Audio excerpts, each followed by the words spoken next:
is TSN.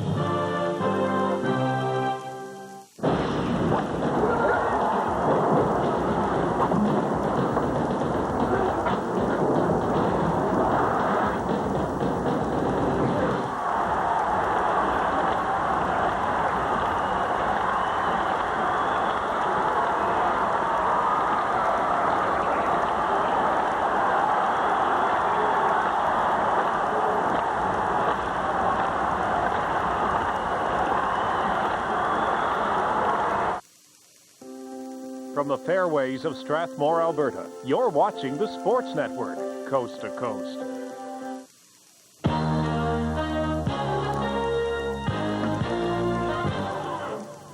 Coming up on TSN Sports Desk, can the Wings stop the Avalanche as the Western Final continues in Denver? We like our ice. The Pens work out at home before heading to the slush of Miami for games 3 and 4. Paul Molitor returns to a hero's welcome at Skydome in Toronto, while the Rocket Man does the job on the mound and elsewhere against the Mariners. Things are crowded atop the Kemper leaderboard. And if you're looking to put a little bounce in your step, we're here to help you out. Join us. TSN Sports Desk coming up next. Hi, everyone. Welcome again to TSN Sports Desk. I'm Brendan Connor. Glad you're along, and what a great game we had in the NHL's West Conference Final Thursday night. Tons of scoring, and let's get right to the highlights. The Detroit Red Wings were on the ropes. We knew that. Down 2-0 in the series, playing in Denver for the next 2 games. Some key people on the injury shelf as well. Yzerman was questionable. Coffey is scratched with a bad back. Colorado's doing it with good goaltending and some balanced scoring. They had 6 different goal scorers in games 1 and 2. For Detroit, their only goals came from Paul Coffey. Well, good news for Detroit. In this one, they have their captain back. It is Steve Yzerman. They put him on the wing, but they need some help from these guys, Fedorov and Kozlov, who haven't done much. Well, the Wings get some good fortune early. Darren McCarty throws it out in front. It goes off a stick and in, and Detroit leads 1-0. Then, moments later, the Wings look great. Kozlov spotting Lidstrom in the high slot. He lets it go quickly, and Patrick Roy screensaw nothing. Detroit out to an early 2-0 lead in Denver. Detroit into the game physically. Look at Kozlov rub Adam Foote's face into the glass, and Foote is in need of some repair after that, and he says, no penalty, give me a break, look at the blood. Kozlov gets drilled by Claude Lemieux right here, though, a little payback. In the second period, the Wings continue to play well. The shot from Fedorov is going to be tipped by Cicerelli in front. Dino's made a living in that office of his in front. 3-1 Wings. Colorado gets that back. Seconds later, though, they win the draw, and Ozolinsh wires one, so it's a 1-goal game again. Still the Wings in the lead. But with the Wings shorthanded, Konstantinov steals the puck, goes in on a breakaway, and he finishes like a forward. Beautiful. The Red Wings lead again by 2, 4-2. The Wings made it 5-2 and looked good, but Sakic passes to Adam Foote, high slot. As the period is winding down, he scores. And then before the period's over, they steal the puck, and Adam Deadmar scores. 2 goals in 7 seconds, and it's a 5-4 game. Colorado down by 1. But in the third, Nicholas Lidstrom will hammer one past Patrick Roy from outside the blue line. A 65-footer beats Patrick Roy. The Wings lead it by 2 again, and Scotty Bowman nods his head and said, yep, we're back in this series because they win game number 3. 6-4, the final score. 2 goals by the Avalanche in 7 seconds, not even a record. The Red Wings scored 2 in 5 seconds back in 1965. Fedorov back with a vengeance here. He had 4 assists in the game. Colorado's 5-game win streak is over, and TSN's Ken Chillibeck has more from the Mile High City. Earlier in the day, Steve Yzerman criticized some of his teammates. He said some of the other veterans needed to step it up, help him out. He couldn't do it alone. Well, obviously, they must have been listening because for the first time in this series, the Red Wings showed why they were the top team during the regular schedule. We played a pretty good game in Game 2. You know, these teams are well matched, and, you know, maybe we got a break early on the first goal and break on the 6th goal. But that's, you know, we thought we'd get some breaks if we kept working. Our team started off well, and obviously when you get a goal, questionable goal scored on you, it gives them a little boost, and they got a boost out of that, and it maybe put us back on our heels. But a couple times during the night, we came back into the game, and we made a game of it. Didn't see much quit from our team. Our guys really continued to persevere and tried to battle back. I didn't play very well, and I guess as a team we didn't play very well as well. But the good thing is we almost make a comeback. As bad as we played tonight, and it showed that if we come back strong on the Game 4, our chances are there. We just shot the puck at the net and tried to get in front of the net. Our power play, we had good traffic in front of the net and got a couple of goals because of it. But yeah, it's definitely good to get it going. I think guys takes a little weight off of some guys' shoulders to get in the net and in. And one of the players who needed to step up, Sergei Fedorov. He had only 1 goal so far in the playoffs and 1 assist in this series. Well, he came up with his best performance with 4 assists. Everybody worked so hard, you know. Everybody took a certain amount of pressure to understand that it's a very important game for us, and we have to win. Detroit needed a lot of help from a lot of their players. They finally got it. They're now back in the series. Reporting from McNichols Sports Arena in Denver, Ken Chillibeck, TSN. All right, so Colorado's still up 2-1 in that series. Meantime, the Panthers have been idling down in Florida, getting ready for their Game 3 clash with the Penguins. Now, idling in the Miami sun can be good for your players if they're injured and they're going to get healthy with the time off, but it can also be distracting them, the palm trees and the ocean breezes, although the Panthers are used to it all by now, and in fact, they're brimming with confidence, as TSN's Mark Bunting reports from Miami. The Panthers practice at Gold Coast Arena in Pompano Beach, about a 45-minute drive from Miami. Head coach Doug McLean puts a confident group of Panthers through a high-tempo workout. They're confident because tomorrow they'll head down the highway to Miami Arena to add another chapter to the Rat's Nest, where the fans are wild, the ice is slow, and the rats are plentiful. I think it gives you energy. I think we're excited about playing at home. I think we're excited about playing in front of our fans. I think it gives us, I hope, some energy, but sometimes it can work the opposite way, so who knows? I just hope we win. I think it's one of the loudest rinks around, and we really feed off that. But once you get going, it slows down a little bit unless we've got a few goals. But it's a fun rink to play in, and I think sometimes it's a big advantage for us. The Panthers are also feeling good about themselves because of the scoring chances they had in Game 2. Scott Mellenby's shot off the goalpost early in the third period was just one of many chances on which Florida couldn't capitalize. You know, hopefully those chances will be there again tomorrow night, and we'll capitalize on them. But I thought that we played, you know, decent, and like you said, we did get our chances. So if we just keep going to the net, hopefully we'll get some bounces. A big part of the Panthers' game is to be physical, but the Penguins had the bigger hits in Game 2. Ed Jovanovski has yet to deliver one of his patented bone crushers, although he says that's partly by design. You look at the Pittsburgh Penguins, they're a team that's very skilled and very talented. So, I mean, you don't want to be running after them or, you know, you're going to get in trouble. I think the word is contained with them. Well, the Panthers have done a pretty good job of containing the Penguins so far in this series. You just can't contain these Florida Panthers fans. Hundreds of them have shown up here at a mall north of Miami to get close to the Stanley Cup. Friday night in Game 3, the Panthers players will be trying to take a step in the same direction. Reporting for TSN Sports Desk, I'm Mark Bunting in North Miami Beach. Thank you, Mark. So South Florida has really taken to the game and their team, and that place will be rocking Friday night, the Miami Arena. The Penguins have done all they could do to stay away from all that. The Penguins remaining in Pittsburgh all week to practice as they try to stay focused during the long layoff between Games 2 and 3. As much as they want to play, they're in no hurry to face the Florida fans or the Florida ice. It got to be louder than the beginning of the season, you know, obviously because of the fever of the playoffs. But they're pretty good fans, you know, annoying fans, so that makes them a good crowd for them. I don't like the layoffs in the playoffs. I'd rather play every other day and get in a groove. But this is the way the games are set up, and we'll go out and play. Meanwhile, in football, another named quarterback suddenly appeared on the BC Lions training camp roster Thursday. First it was Andre Ware, now young Chris Vargas from Edmonton. He's headed west. The Lions dealing Canadian defensive end Glenn Scrivener and first rounder for offensive lineman Craig Hendrickson and Vargas. Now, last season the Eskimos were 5-2 with This is TSN.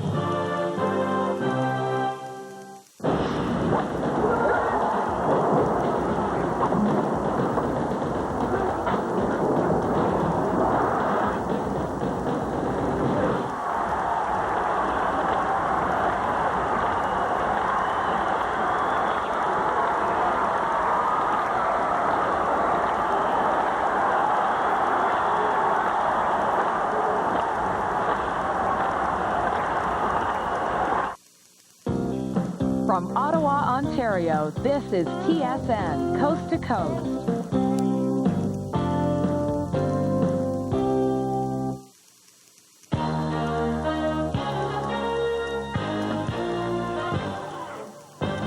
Coming Coming up on TSN Sports Desk, will Mario Lemieux and the Penguins avoid the clutches of the Panthers? While the other Lemieux's in hot water, the Expos and the Dodgers pay tribute to Jackie Robinson. Rich Robertson looks for his first win of the year against the Jays. Trouble for Tracy at the Michigan Speedway. The mailman plays a wicked tune as the Jazz and Sonics go at it in Game 3. Hey, this is definitely the cat's meow. Stay tuned for Sports Desk. Let's get it going. Hi, everybody. Great to welcome you to our show. I'm Michael Landsberg. We start with what Panther fans hope will be a replay of last year. Last year, when the Devils won the Stanley Cup, they beat teams with more talent by getting contribution from every player on the roster. Florida's been doing exactly that. Their series with the high-flying Penguins was tied at 1 as it shifted to the rat's nest in Miami. The key for the Panthers clearly has been the play of the Beezer, 67 saves and 71 shots in the first 2 games. Tom Barrasso gets the call for Eddie Johnston in game number 2. Pretty solid in game number 2. Excuse me. This, of course, is game number 3. It starts roughly for Barrasso. Ray Shepherd. Now watch, not much of a screen here. No deflection. He just beats Barrasso. Barrasso not real sharp. And 1 goal and 1 shot. And what a mess as the Rat Patrol is out. The Penguins pull even late in the first period. Big crowd in front of Van Beesbrook. He makes the save, but Smolinski is there to bang in the rebound. Right there, scores 10 at 1 after 1. Penguins come out flying in the second. The turnover at the blue line. Jaromir Jagr, one great move. He gets it poke checked away. It goes to Peter Nedved, and his shot hits his stick and goes over the shoulder. 2-1 at that point. Doesn't last very long, though. Barrasso gets knocked down in front of the net, and watch the bad angle goal by Radek Dvorak. 2-2 hockey game. End-to-end action in the second period. Mike Huff with a shot. Barrasso the save. It's going in, but he reaches back and knocks it away. Back the other way they come. Sergei Zubov in the feet of Jaromir Jagr, but no! Van Beesbrook stacks him. What a beautiful save. 2-2 after 2. Third period, though, is all Panthers. I mean, all Panthers. There is Stu Barnes heading towards the net. He flips one. 3-2 Florida. Barnes and the Panthers continue to pepper Barrasso. Already well over 40. He's got a bad view of this. He can't like what he sees. More pucks coming his way. Barnes knocks it just over the fallen goaltender. 4-2 for the Panthers. And this Pittsburgh team is very frustrated. In the third period, when the game was on the line for them, they got knocked around. Look at Barrasso. If you're going to fight, I'd say take the mask off and the gloves off. Take a look at the final score, 5-2 Florida, and listen to the shots on goal. 61-28 overall in the third period when the Penguins had to pour it on. 23-2 in favor of the Panthers. And let's get more on game number 3 from our Mark Bunting in Miami.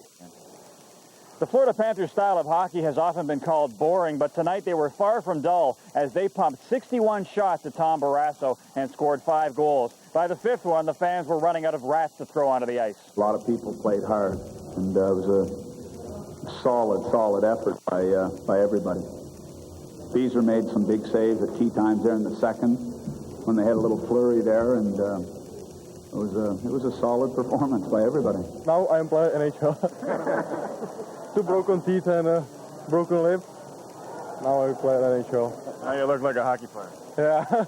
The Panthers have maintained all along that if they pressure the Penguins' defense, it'll result in turnovers and scoring chances.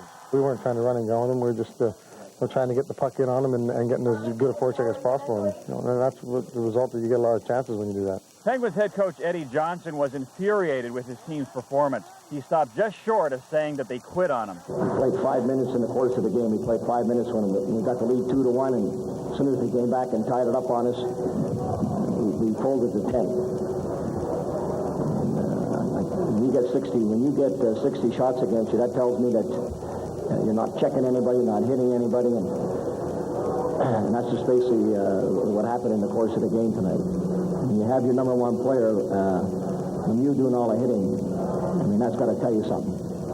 Really disappointed and embarrassed the way we played. We can't give 60 shots out there. We have to put pressure on them and pressure the puck carrier at all time, which we didn't do today. And, they were coming in with a lot of speed, so we have to slow them down a little bit in the neutral zone and counter with our offense as well. The game got ugly at the end as Dave Roach butt-ended Tom Fitzgerald right in the mouth. That started a big rumble. It was about the only emotion the Penguins showed all night.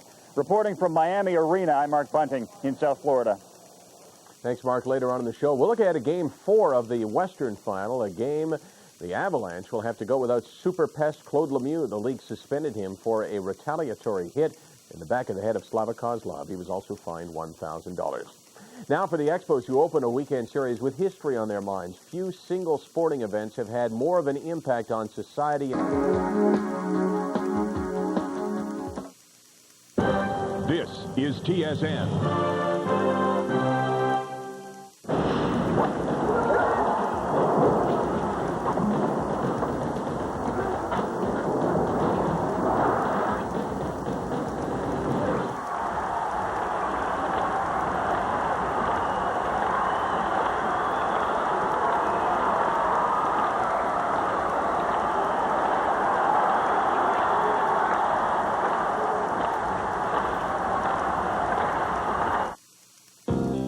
From Ottawa, Ontario, this is TSN, Coast to Coast.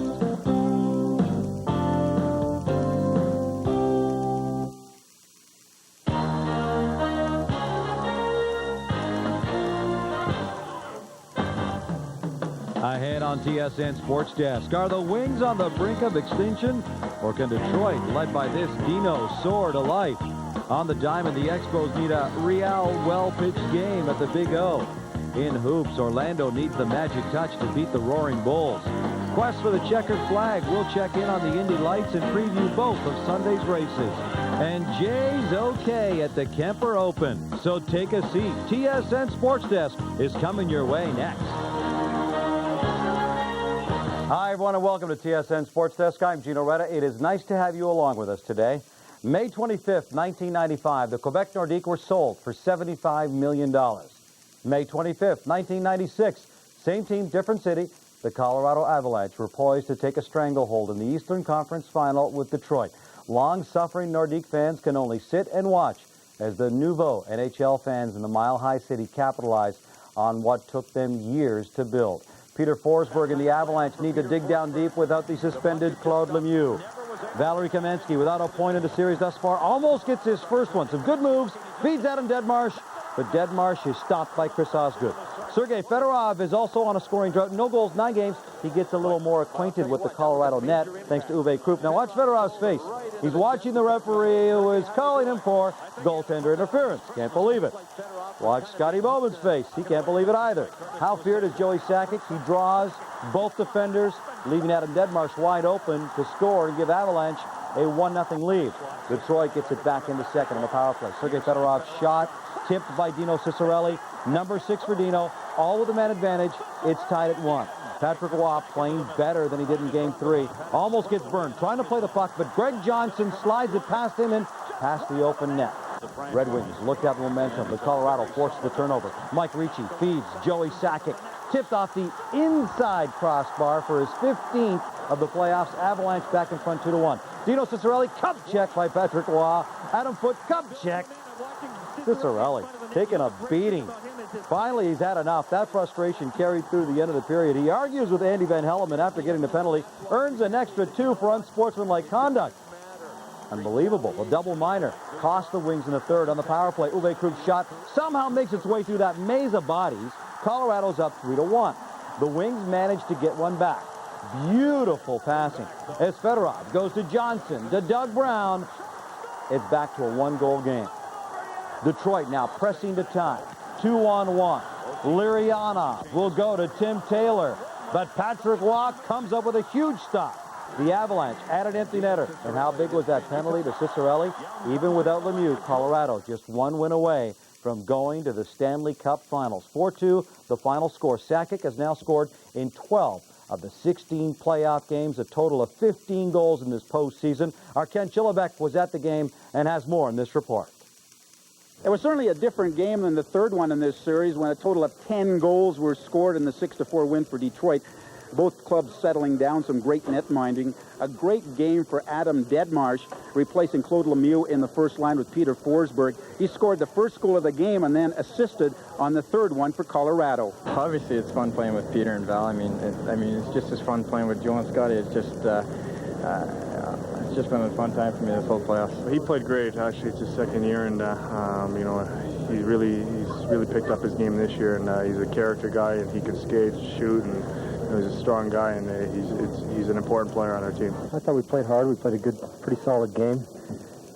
We did really outchance them. They had a couple of great chances, which they capitalized. Now we had a lot of pretty good chances, not a lot of great chances, but you know, that's the way it goes, I guess. Colorado netminder Patrick Roy had a lot of work making some big saves, especially late in the game. For Waugh, his performance was quite a change from game number 3. Personally, I just wanted to bounce back. I mean, it was important to play a good game, and I, you know, every time I had a bad game when I was playing in Montreal, I always tried to bounce back and find a win. It was the case tonight. There was a war of words going into this game. Mark Crawford criticizing Scotty Bowman for Bowman going after Claude Lemieux and eventually getting him suspended for this game. Well, looks like Bowman won that little skirmish, but right now the Avalanche winning the war. They lead this series 3-1. The series shifting now to Detroit. Reporting from McNichols Sports Arena, Ken Chulabek, TSN. Thanks, Ken. To baseball now. And you know, a week ago, the Montreal Expos looked in their rearview mirror, and the Braves were right there, right on their rear bumper. Well, no need to look in the rearview mirror anymore. A mini slump, and all the Expos have to do to see the Braves now is look directly in front of them. 2.5 games.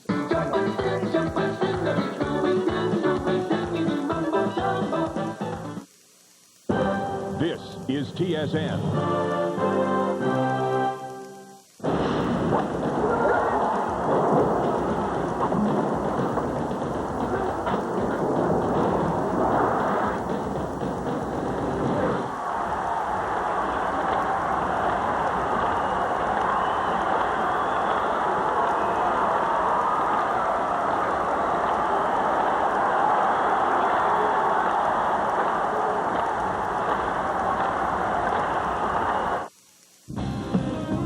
Up for the Canadian Superbike Championships from St. Eustache, Quebec.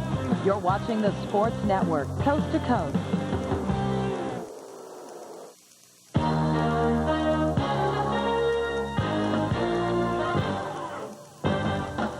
Ahead on TSN Sports Desk. Let's get started.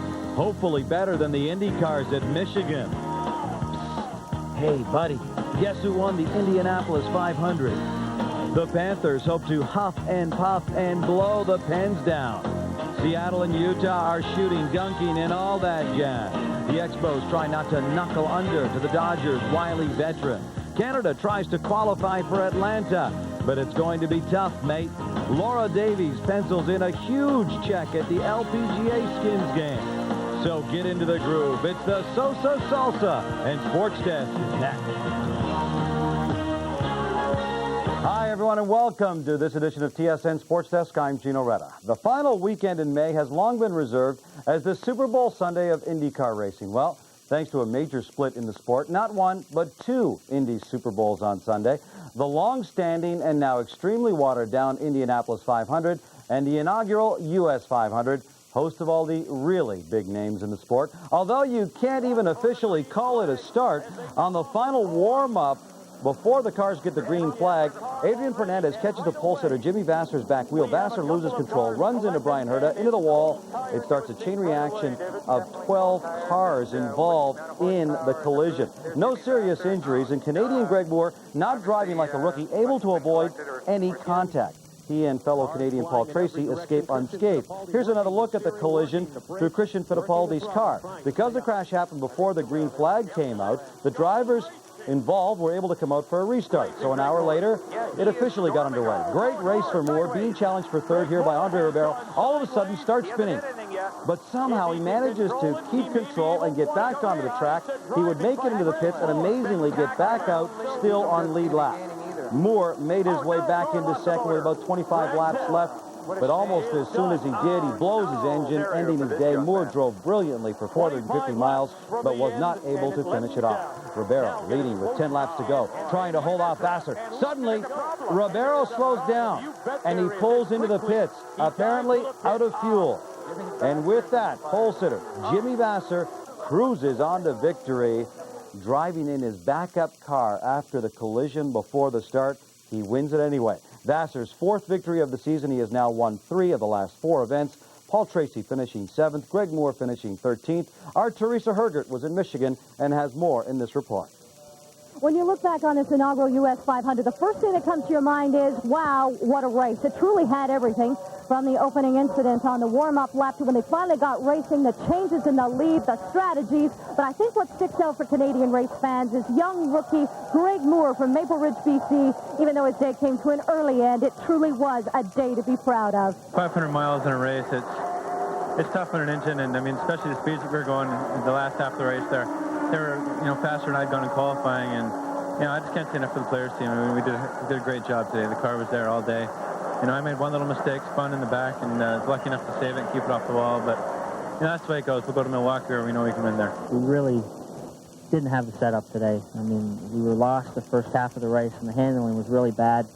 And then we got my car working fairly decent, but by that time I was already 2 laps down. I got some sore knees from that start deal. I don't know what happened there. I mean, I was just holding my line coming down, and somebody hit me in the back, and it's amazing to run the spare car like this. It's definitely not as quick as our primary, and we were struggling with it all day long. It's great. Who needs milk? What an unbelievable year Jimmy Vasser has had with his 4th win in 6 races. But Greg Moore has truly made a name for himself on this track and continues to do so. And many eyes will be on him as this series shifts to Milwaukee next Sunday. Reporting from the inaugural U.S. 500, I'm Teresa Hergert in Brooklyn, Michigan.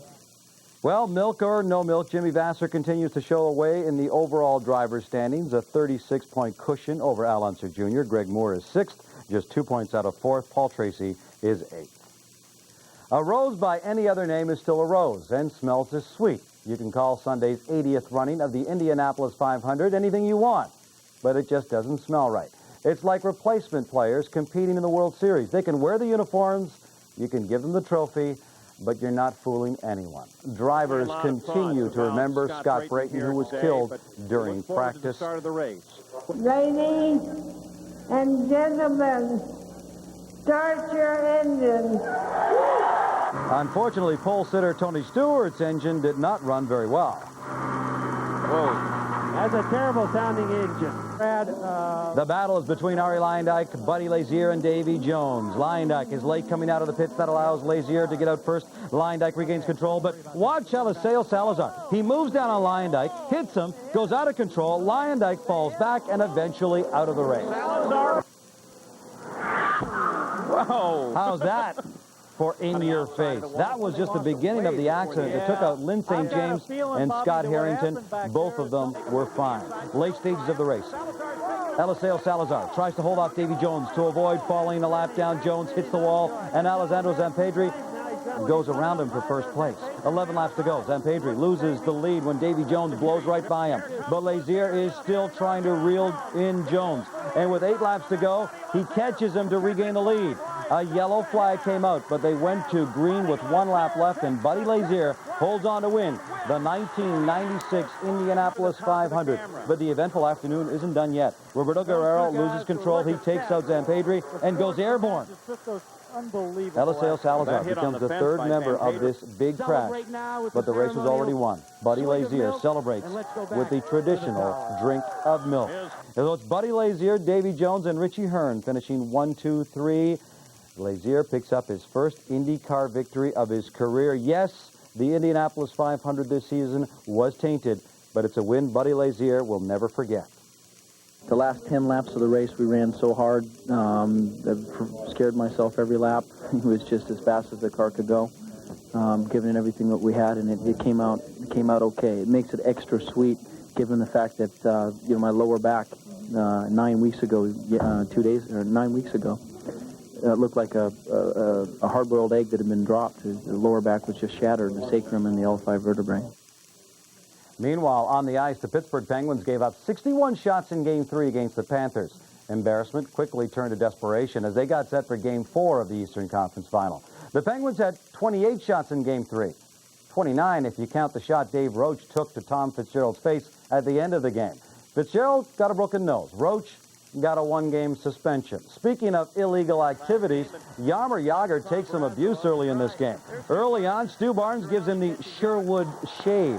Tom Barrasso, very strong. Dave Lowry in the face-off circle. Barrasso kicks it away. Jagr continues to take the punishment. Mike Huff just nails him with a clean check. Jagr shakes it off. Then goes in alone on John Van Beesbroek. Jagr beats the Beezer, but hits the post. The Panthers break out on top. Terry Cartner takes the shot from the point. It is tipped by Dave Lowry, 1-0 Florida. And the rat-wielding Florida fans are happy about it. They look silly, but they're happy about it. Van Beesbroek solid for the Panthers. Terrific play by Jagr to get the puck out in front to Mario Lemieux. But Van Beesbroek comes up with a big stop. The Pens tie it up midway through the 3rd. Peter Nedved lets the shot go. It bounces through to Brad Lauer, who converts. Game tied at 1. Then a close call for Florida. Unbelievable. Watch closely. Thomas Sandstrom looking for the wraparound. Watch the puck. It's on the goal line. It's still on the goal line. It's still on the goal line. No goal. The Penguins go ahead. 4 minutes left. Terrific play by Mario Lemieux. Wheels out in front. Lets the shot go. Initial stop made. Smolinski the rebound. Scores the go-ahead marker. Just over a minute to play. Martin Straka with a glorious opportunity to tie it up, but Barrasso stacks the pads. The Penguins hold on to stave off the Panthers and tie the series at 2 games apiece thanks to a 2-1 victory. Big effort by Barrasso. 32 saves for the victory. The Penguins now, pretty impressive away from home. They are 6-1 on the road in these playoffs. Mark Bunting was in Miami and has more in this report. The Florida Panthers have repeatedly frustrated Mario Lemieux in this series. He only has 3 points in 4 games so far, but his assist on Brian Smolinski's goal in the 3rd period was classic Mario. I had some speed coming out of my zone, and they had 3 guys back, but I was able to go wide with my speed, and once I got in there, I had a little bit of time to look up and decide what I wanted to do, and came across and got a weak shot on goal, but good rebound, I guess. He's one of the best players in the game, and obviously, he got a hold of it there and had a little ice and had a little room, and he did what he had to do, and he made a play, and ended up getting the goal. Jaromir Jagr was far and away the most prominent player in the game. He missed the second half of the 1st period after taking a stick in the face from Stu Barnes and then a shoulder from Mike Huff. Both times, Jagr lay on the ice for several minutes. In the 2nd period, Jagr hit the post on a breakaway and seconds later was stoned by John Van Beesbroek on a partial break. He thought he was alone. He thought he had a breakaway going in on John, and he didn't see me come from behind, and I just took him out, and, his head hit my shoulder, and that was it. Giving up a 3rd period lead is unusual for the Panthers, especially in the postseason. They are now 8-1 when leading after 2 periods. We finished very strong. I think once we got the lead in the last 8 or 10 minutes, when we started to do things that we were hoping to do in the early part of the game, we finally started to get some results. But we got a great game from Tommy Barrasso, and I thought our D played very well. Penguins head coach Eddie Johnson accused his team of giving up in Game 3. In Game 4, they responded with a much more spirited and workmanlike effort, but they still have to be concerned that they were badly outshot the last 2 games, and during this series, they've been outscored 13-8. Reporting from Miami Arena, I'm Mark Bunting for TSN Sports Desk. Thanks very much, Mark. When we come back on Sports Desk, Gary looks to make Utah...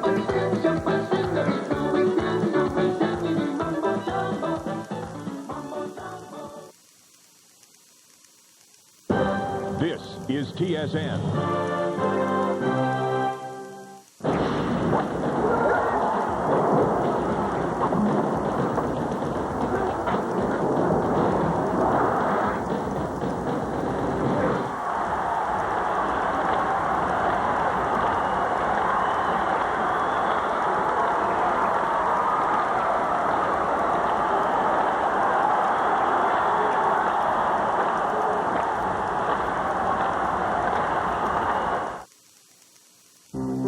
From Stanley Park in Vancouver, you're watching the Sports Network, coast to coast.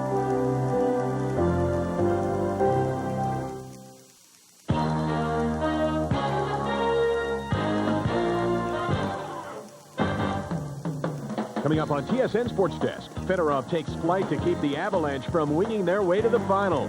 Orlando runs out of magic as Chicago refuses to take any bull. The fans come out for $5 seat night, but the Expos aren't giving up any cheap hits. The Jays have their backs against the wall facing the White Sox. Monica Seles makes her triumphant return to Roland Garros after a 3-year absence. Our plays of the week will have you mesmerized, and down the stretch they come. To Sports Desk, next. Hi, everybody. Great to welcome you to our show. I'm Michael Landsberg. Down, but not out. Not until the other guys won 4 games. The Detroit Red Wings were fighting for their playoff lives and their reputations Monday night.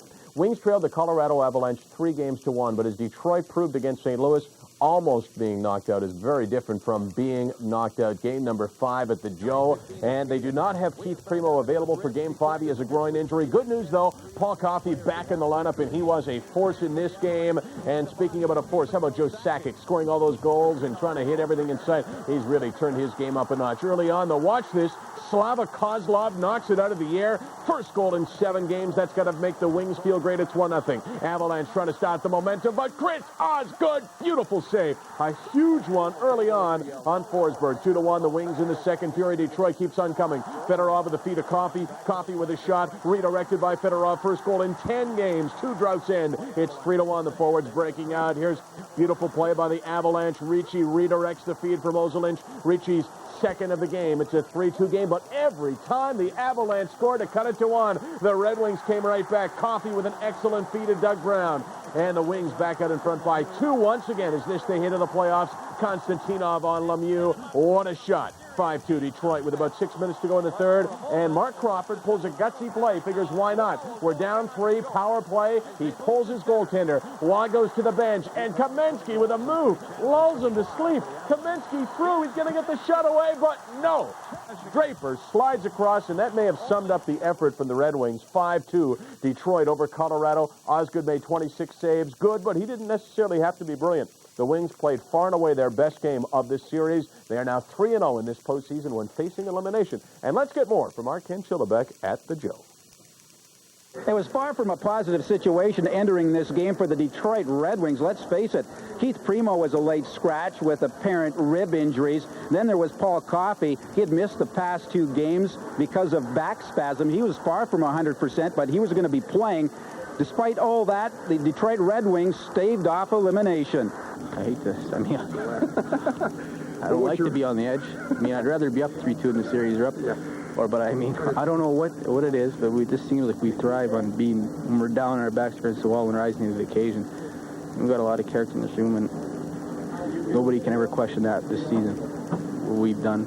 And our character and our determination to win this year. It was a big effort by 20 guys. I don't think you can insert one player in the lineup and all of a sudden your team's going to come to life. You know, we mentioned earlier we had some big efforts from some guys offensively that usually don't get it. You know, Greg Johnson played great, LaPointe, Draper, Timmy Taylor.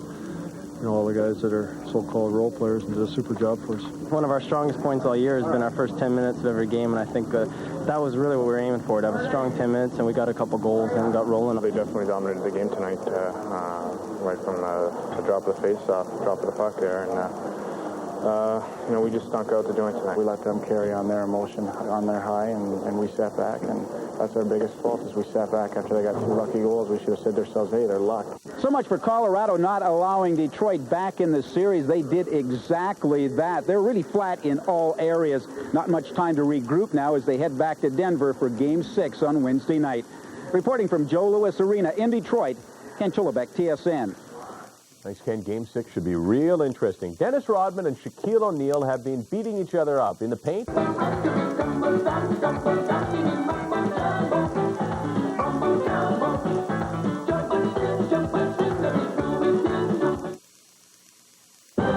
This is TSN.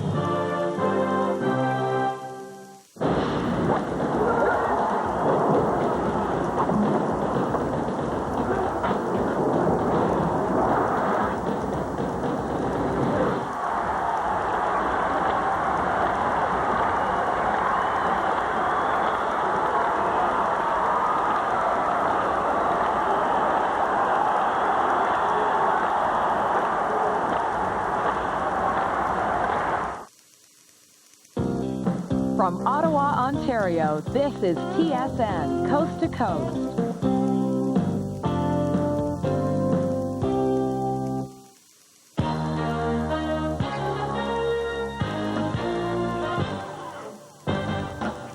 Coming up on TSN Sports Desk, the Beezer tries to hold the fort as the Penguins warm things up in the igloo.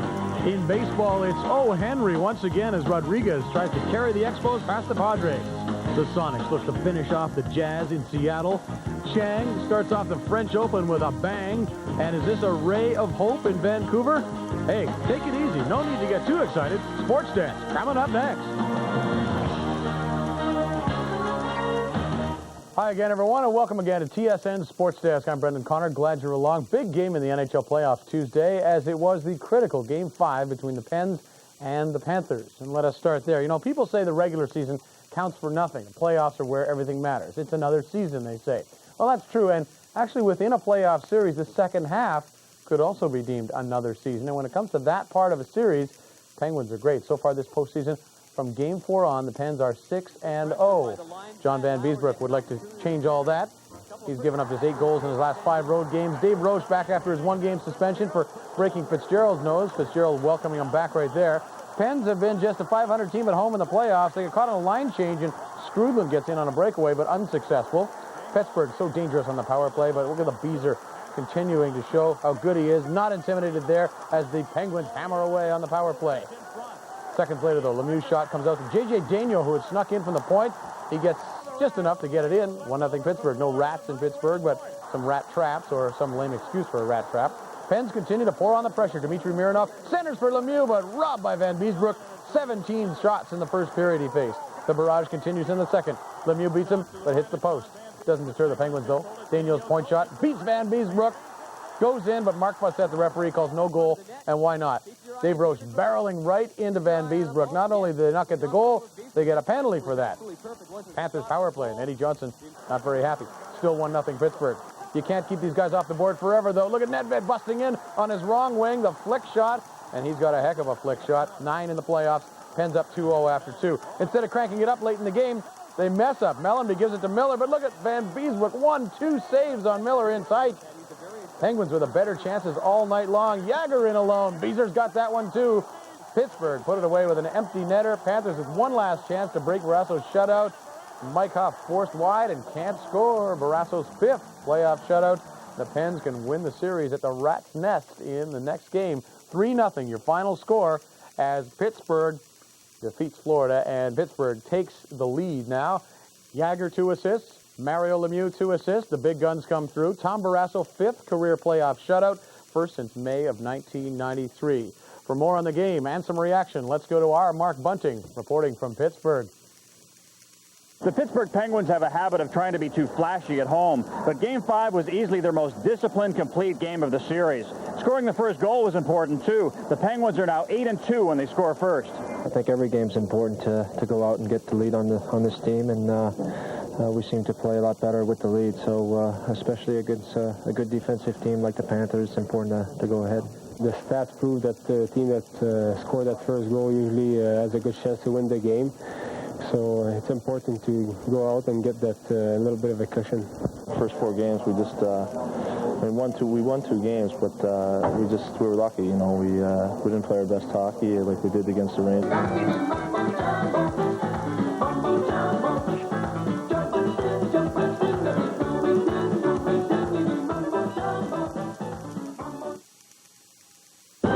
This is TSN.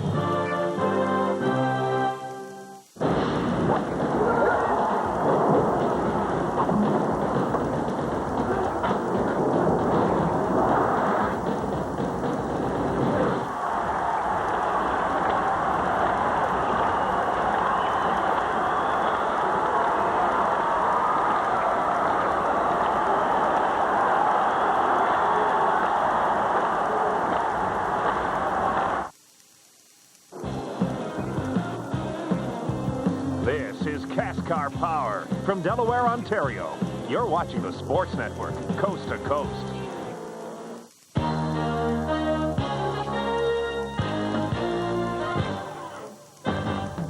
Coming up on TSN Sports Desk, Captain Colorado leads by example as the Avalanche hope to walk past the Wings into the finals. The Expos explode by finding holes in the Padres' defense, while the Blue Jays look to squeeze out a victory against the White Sox.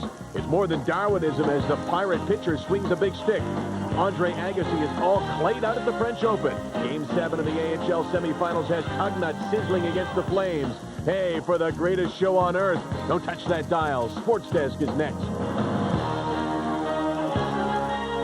Leave it right there for the next half hour. Hi, everybody. Great to welcome you to our show. I'm Michael Lansford. They own the regular season, but the short reply is, who cares? The Detroit Red Wings on the verge Wednesday night in Colorado, on the verge of playoff hell once again. And the Colorado Avalanche ready, willing, and able to push them right there. Patrick Waugh, 5-0 with a 1.5 goals against average in games following a loss in the 96 playoffs, and they lost last time out. This is in Denver, leading 3-2. Claude Lemieux with a cross-check there on Igor Larionov. He got 2, and there was more where that came from. Colorado opens the scoring here. Avalanche, though, with a backhander. Excellent save by Patrick Waugh right there on Slava Kozlov. Here come the Avalanche. Watch him throw it around, and Sakic with a bullet in the short side. What a playoffs for Sakic. 16th. 1-0 for the Avalanche. Later on, watch Claude Lemieux with the brutal hit on Chris Draper. They'll be talking about this one for a long time, and the puck is nowhere near him. The cross-check. I'll give you details on Draper's injury later on. 5 in a game. Bowman says you're out of there. Unfortunately, so too are the Wings. The Wings throw it around on the power play. Little flick towards the net, and it goes in off the skate of Sylvain Lefebvre. Paul Coffey gets credit for the goal. The game's tied at 1. Later on in the first, look at the hit by Sakic. Not only scoring, but hitting everything in sight on the power play. Sakic again buries it with a snapper. Beating Osgood for his 17th. That's 2 away from the playoff record. He'll have ample time to break the record after a Ciccarelli penalty. Sakic's shot is stopped, but there is Mike Ritchie to roof it. 3-1 Colorado. Ritchie and the Avalanche super pumped. Later on, Paul Coffey with a giveaway right there, and watch the play by Forsberg. He makes one incredible move on Lidstrom. Then tips it in. Beautiful play by Forsberg, and it's a 4-1 game. Third period, the Wings are frustrated. A shot to the head by Bergevin on Peter Forsberg. Colorado, though, on their way to the Stanley Cup. Patrick Waugh and the Avalanche and Crawford celebrate as Brian Burke presents Avalanche captain Joe Sakic the Clarence Campbell Bowl. They will go on to the final. We don't know who yet they will meet, but the Colorado Avalanche make their first ever appearance in the final with a 4-1 victory, Colorado over Detroit. Now, Brian Burke may have some other presentations to make to the Colorado Rockies' Claude Lemieux. Let's get more on the hit and other stuff regarding this game. Here's Ken Chilovec. It was a series that had all the elements of greatness. You had the 2 top teams during the regular season, had some of the game's best offensive players, the likes of Yzerman, Fedorov, Sakic, Forsberg. But when the dust settled, it was a Rocky Mountain high. Well, I'm very proud of the guys. You know, our big guns played very well. Joey Sakic played outstanding. Patrick made some big saves, and you know, Mike Ritchie scored a big goal to make it 3-1. So, you know, we're having fun right now. But you know, the main thing is to you know, stay focused, and our job isn't over yet. That was awesome. You know, they're really into the game. You know, already from the beginning, and I think we played really well all the game. So we're just happy right now. What a series in playoffs for Joe Sakic. 17 playoff goals, just 2 shy of a National Hockey League record of 19, held by both Reggie Leach and Yari Curry. 2 of those goals coming in the deciding game. Well, I think it's just a solid game all around from everybody, from Patrick on. The D played great, the forwards. I think everybody played well in our own end. For the Detroit Red Wings, their history of futility continues. Their last Stanley Cup championship goes back to 1954-55. Bitterness is the emotion they're feeling, a result of the loss, but also the result of Claude Lemieux's hit on Chris Draper. He's got a broken jaw, a broken cheekbone. I can't believe I shook this guy's friggin' hand after the game. That pisses me right off. When he did this to me, there was no warning at all. So, I mean, I'll see him again. You know, I'll be back. I've hit guys many times in the same position, and nothing happens. He obviously buried his head looking down to the puck as I hit him, and that caused him to go down into the board and cause the injury. Get sick and tired of losing and going home at the end of the season and sitting here, you know, answering the same questions that I answered last year and the year before. I just get tired of it. What a storybook finish this is turning out to be for this club. The one-time Quebec Nordiques have only been in the Stanley Cup semifinal 3 different times. Of course, have never won it. But now they have reached that elusive goal, a shot at the Lord Stanley. Reporting from McNichols Sports Arena in Denver, Ken Chilovec, TSN. One of the interesting debates now is Claude Lemieux. Will he be available for Game 1 of the final, and how many games for the final? There's no question that Brian Burke will look at the tape of his hit on Draper, and the diagnosis on Draper is a broken nose, a possible fracture to the orbital bone around his eye, as well as several teeth knocked out and 30 stitches. Well, I guess a slump is inevitable for every team, but when a team has some big question marks to start the season, a slump can really play with a team's confidence. The Expos have been slumping. They had lost 11 of their last 13 and were in danger of being swept.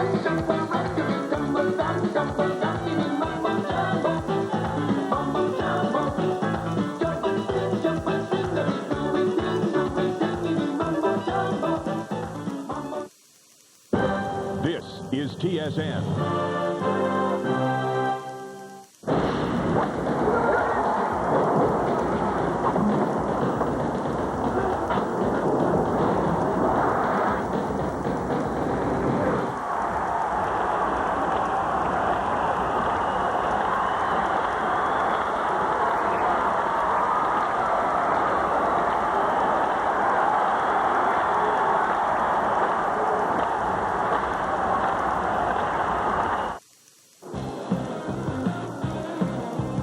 This is Cascar Power from Delaware, Ontario.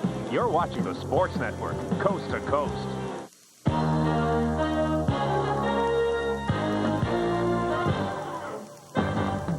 Coming up on TSN Sports Desk, would Florida's Cinderella run in the NHL playoffs come to an end at the hands of the Pens? It's the mailman putting his stamp on Game 6, Utah trying to take Seattle to the limit.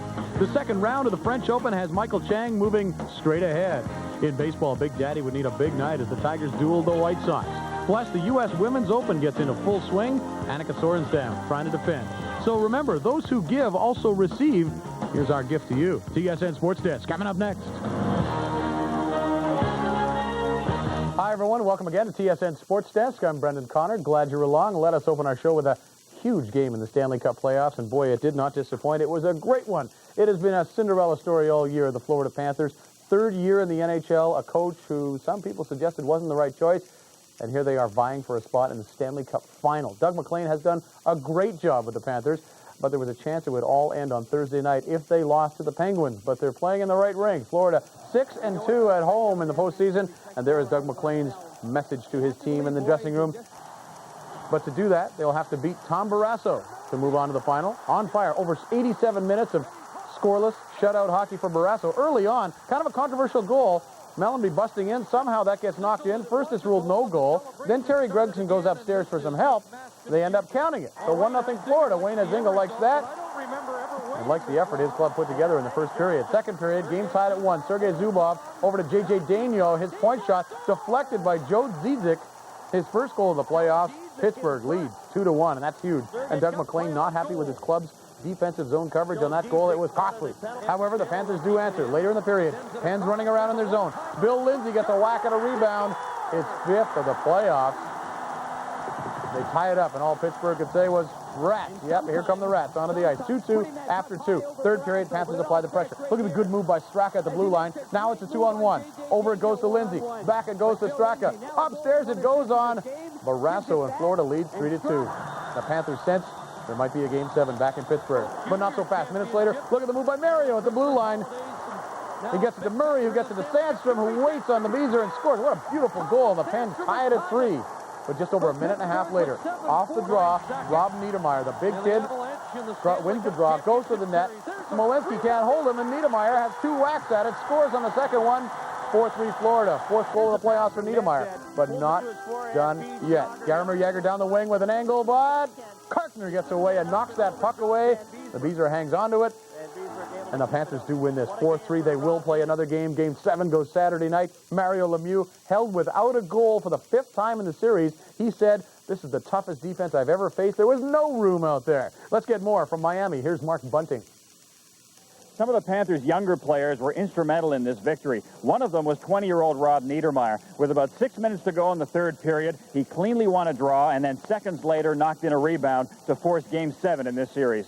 We feel pretty confident heading up to Pittsburgh. I mean, the pressure was on us to come up with a big game tonight, and I think everybody played well. We came up with a great team effort. We had a lot of people play awful hard and awful well and really resilient there on a couple of times they tied it up to bounce right back. So it was, Johnny made a huge save at the end, obviously, and some key ones. And the Barrasso was tested pretty heavily, too. I mean, 40 shots. So it was a great effort by our team. Feels great. It feels a lot better than the alternative, that's for sure. So it's feeling one that, we were happy and worked hard and happy to get the victory, but now, we're already thinking ahead to Game 7. I didn't think about anything, just said, let's hit the net, because before I got a couple chances, I didn't hit the net, and, I was, my confidence was a little bit down, so I tried to hit the net, and I finally scored a goal. That team is able to put a lot of pressure on our D and get a lot of shots especially in the second. So I don't know. We like you said, we didn't play the whole game the way we played the other night. Home ice has been fairly significant in games 5 and 6 of this series, so the Penguins are hoping that the friendly confines of the Igloo will somehow help them to get by the Panthers in Game 7. That game goes Saturday night in Pittsburgh. Reporting from Miami, I'm Mark Bunting for TSN Sports Desk. All right, thank you, Mark. Well, certainly Detroit was talking about it after the game the other night, and throughout the hockey world there was some discussion of Claude Lemieux's hit on Chris Draper. Question is, will they be reviewing it at the league level for some further punishment? Chris Draper hit from behind into the boards by Lemieux. Lemieux got 5 in a game as Draper was badly injured, his face badly injured. A lot of people, though, don't think that Lemieux needs any more punishment, although Draper did go through some major facial surgery on Thursday. Vancouver Canucks say they will let superstar forward Pavel Bure play for Russia. Wanted so badly to get back to becoming a champion. So the story of Donald Curry continues, but for now, it's a sweet one for him. We'll see you next time on Super Bouts.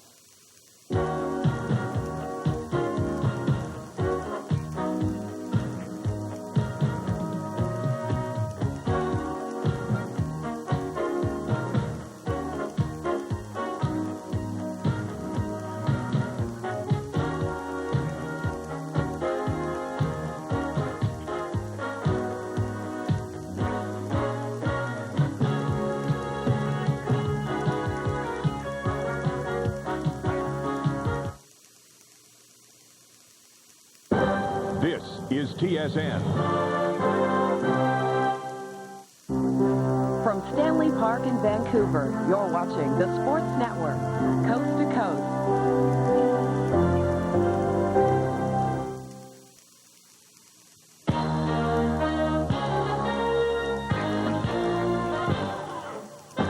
Coming up on Sports Desk, Game 7 of the Eastern Conference Final. The Panthers and Penguins head-to-head for the right to fight for the Stanley Cup. Springtime in Paris is full of Swedish surprises. The Expos take a dive in an effort to beat the San Francisco Giants.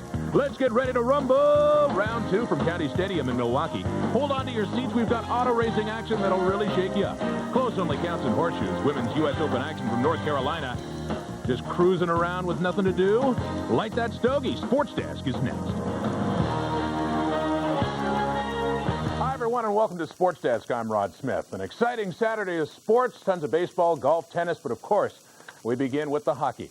And game number 7 of the NHL's Eastern Conference Final in Pittsburgh. Lemieux and the Penguins were supposed to have an easier time with Florida. And then again, so too were Lindros and the Flyers. Saturday night, the Panthers, in just their 3rd year of existence, looking to add to the growing list of believers as they look for a berth in the Stanley Cup Final. Jaromir Jagr, Mario Lemieux, each only scoring once in the series. The big reason why, John Van Beesbrook allowing 13 goals in 6 games. So the question is, can they beat the Beezer this time? Early first period. Lemieux outflying here, in on goal, shoots, no problem for JVB, still scoreless. Jaromir Jagr from behind the net, tucks it around, but not in. JVB is there again. Late period, Panthers on the board first. Mike Hupp from the give and go, gets it back from Svela, and pops it home, his 4th of the playoffs, more importantly, a 1-0 Panther lead. Costly period for the Pens in more ways. Huff drilling J.J. Dagno, an apparent shoulder injury. He wasn't back in the second. He did return in the game, however. The Panthers continue to do everything they can to upset the Penguins. Look at Brian Skrudland chatting things up with Mario. Not a pleasant conversation, to be sure. Gets a little physical later on as Skrudland dumps Mario. And then even rookie Rhett Warner getting into the act on 66, knocking him down. The Pens take a licking. They do come back, though. Joe Zizik, the glorious chance in the slot, but Beezer makes another. Great save to the 3rd. Still 1-0 Panthers. The Pens out flying. It's Jagr to Lemieux to Peter Nedved, who shoots and finally solves. Van Beesbrook on the power play. His 10th of the playoffs. Pittsburgh looking a little relieved, tied at 1, but less than 5 minutes later, Tom Fitzgerald over the blue line, and that fools Tom Barrasso, somehow eluding him. High stick side, 2-1 Panthers. And yeah, it appears in the face of Eddie Johnston. Real concern, feeling the heat, and they can't respond. But the Panthers do again. Bill Lindsay to Johan Garpenlov, and there it is, some insurance for Florida. And they can sense it now. The Cinderella team sensing it is heading to the Stanley Cup Final for its first time in franchise history, and the Penguins know it as well. Barrasso, time winding down. Pittsburgh, one last late shot, but it is too late, and that is it. Do you believe it? The Panthers celebrating their first trip to the Cup final. What a moment for the captain, Brian Skrudland, for Doug McLean as well. Skrudland hoisting that trophy. NHL Eastern Conference champions, Florida 3, Pittsburgh 1. Florida winning the series 4-3. The Penguins have lost 3 of their last 5 Game 7s at home. And they're 0-4 in Game 7s when they have lost Game 6. Van Beesbrook, 39 saves to improve to 2-0 in the 7th and deciding games. More from Pittsburgh and TSN's Mark Bunting. Going into this series, the biggest fear of Penguins head coach Eddie Johnson was that his team would be outworked. That fear was realized as the Panthers worked like dogs in every game. The Penguins only did that sporadically. That was the biggest difference in this series. They played great. They had a lot of chances. They made a lot of opportunities for the other guys. And this is a team sport. I don't think two guys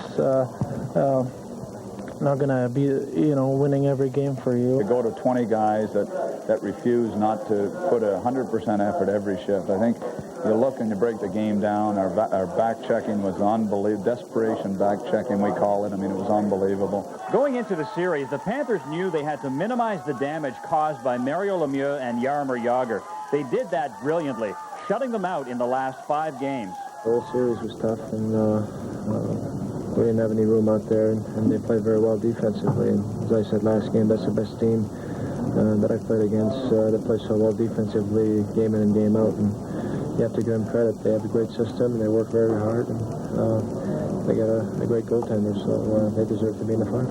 You got to be aware where those two guys are on the ice all the time, and I mean, Mario said, we beat one guy, and there's always 2 guys on him. I think that sums up our team defense and how we've been playing. The Panthers' defensive armor begins with John Van Beesbrook. He was efficient throughout the series, winding up with a goals against average just above 2. I'd have to say that, getting to this goal, it's my first time. So I'd have to say that before knowing how hard it was to get to this point, I never expected to get here in our first playoff goal. We rode Johnny Van Beesbrook for the last 2 games, and here we are. What else can you say? But he just stood there as big as a wall. The numbers tell the story in this series. Over the 7 games, the Panthers limited the Penguins to just 15 goals, 2 of those by Lemieux and Jagr, and the Penguins' power play was only 4 for 32. The end result is that the Florida Panthers have a very surprising date with Colorado in the Stanley Cup final. Reporting from Pittsburgh, I'm Mark Bunting for TSN Sports Desk. All right, thank you, Mark. Surprising indeed. If you had told me 1 year ago that the team that was then the Quebec Nordique would be taking on the Florida Panthers in Denver for Game 1, the Stanley Cup final, well, you can fill in the rest. First Stanley Cup final appearance for both franchises, of course. And by the way, in the regular season series, the Avalanche won it with a win and a tie. In tennis now, Stefan Edberg's making the best of it.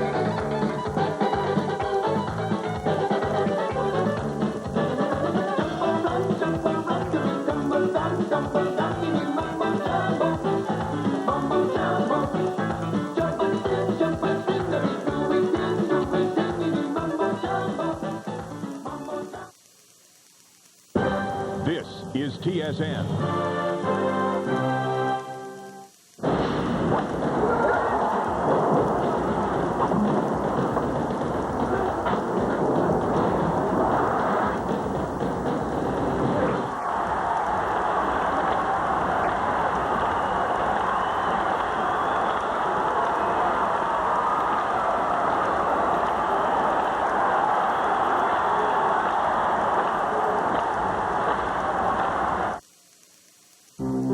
From Stanley Park in Vancouver, you're watching the Sports Network, coast to coast.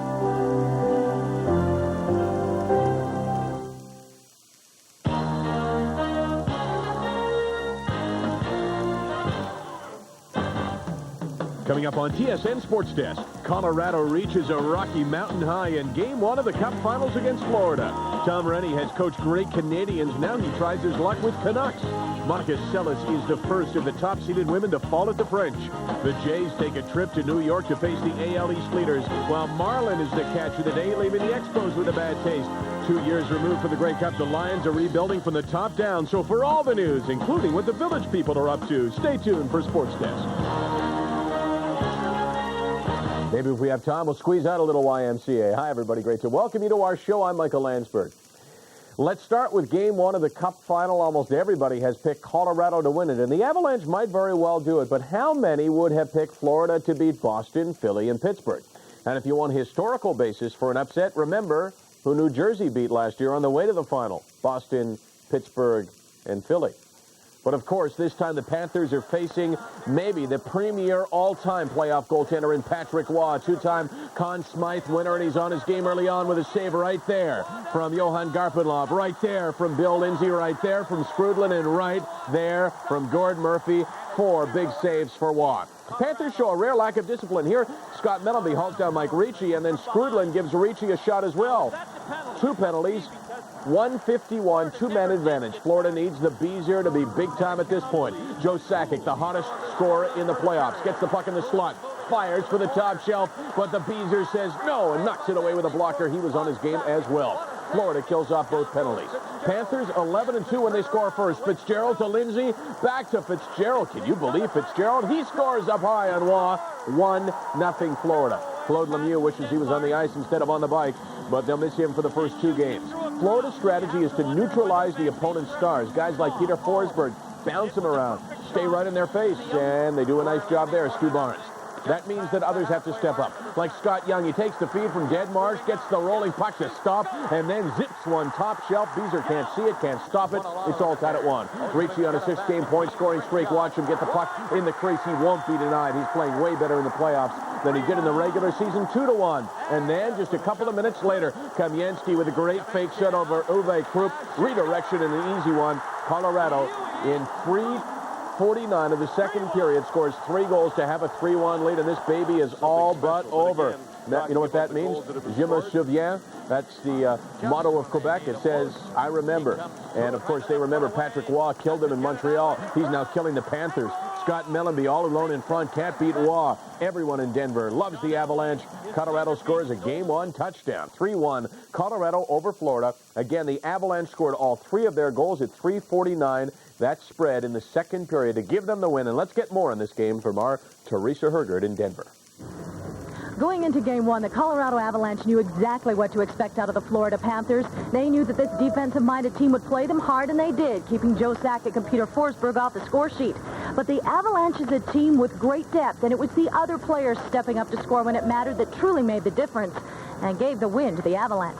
Well, I just tried to go to the net. I think Mike Key made a hell of a play off the boards, little pool shot there, and I don't know how the puck popped out in front of the net. It just popped out, and it was sitting there. It was pretty easy for myself just to knock it in the empty net. The strength of our team is, even though we have great individual players and great individual skilled people, we are a pretty good team, and we're getting contributions from everyone. For the Avalanche, the second period was the turning point when they scored 3 fast goals.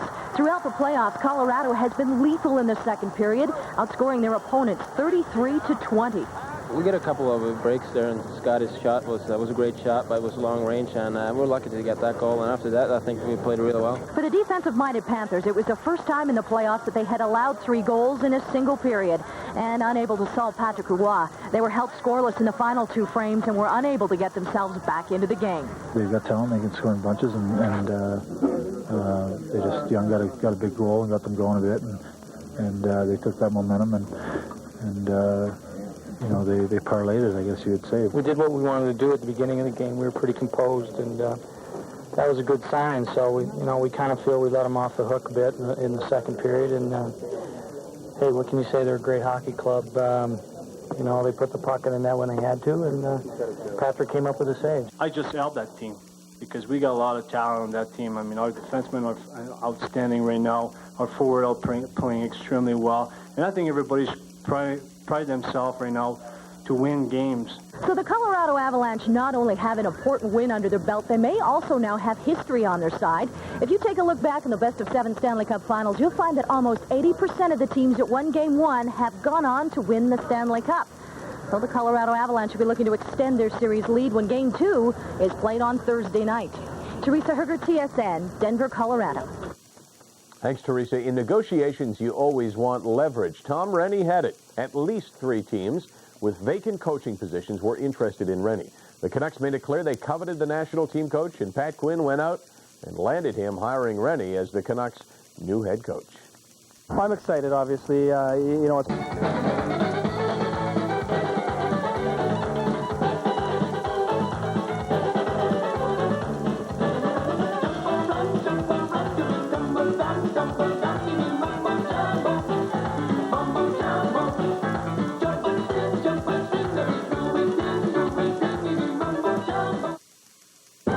This is TSN.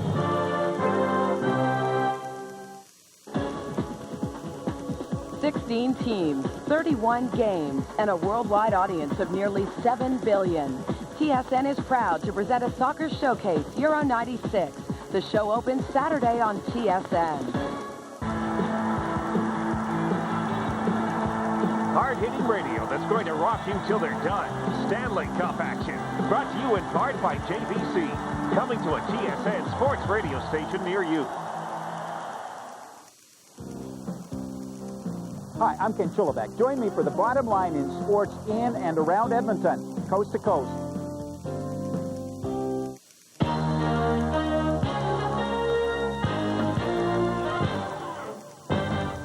Coming up on TSN Sports Desk, for Pete's sake, Forsberg is like an iceberg in the way of Florida's Cup run. Tom Rennie meets the media in Vancouver, while Terry Crisp re-signs with the Lightning. Trouble at Woodbine. The Breeders' Cup no longer coming to Canada. At the French Open, Steffi enjoying Paris in the springtime. The Blue Jays are happy they're not staying for a weekend at Bernie's. In the CFL, Calgary looks to put the stamp of approval on a starting quarterback. So, hey, if you don't want to swim with the fishes, stick around. Join us. TSN Sports Desk. Coming up next. Hi, everyone. Welcome again to TSN Sports Desk. I'm Brendan Connor. Glad you're along with us, and let's get going right away with bizarre Game 2 of the Stanley Cup Finals. One outcome here that might surprise you. Certainly the final score will. We are talking about, of course, the contrasting styles of the two teams in the final. They suggested we'd be in for a great series, or at least an interesting one.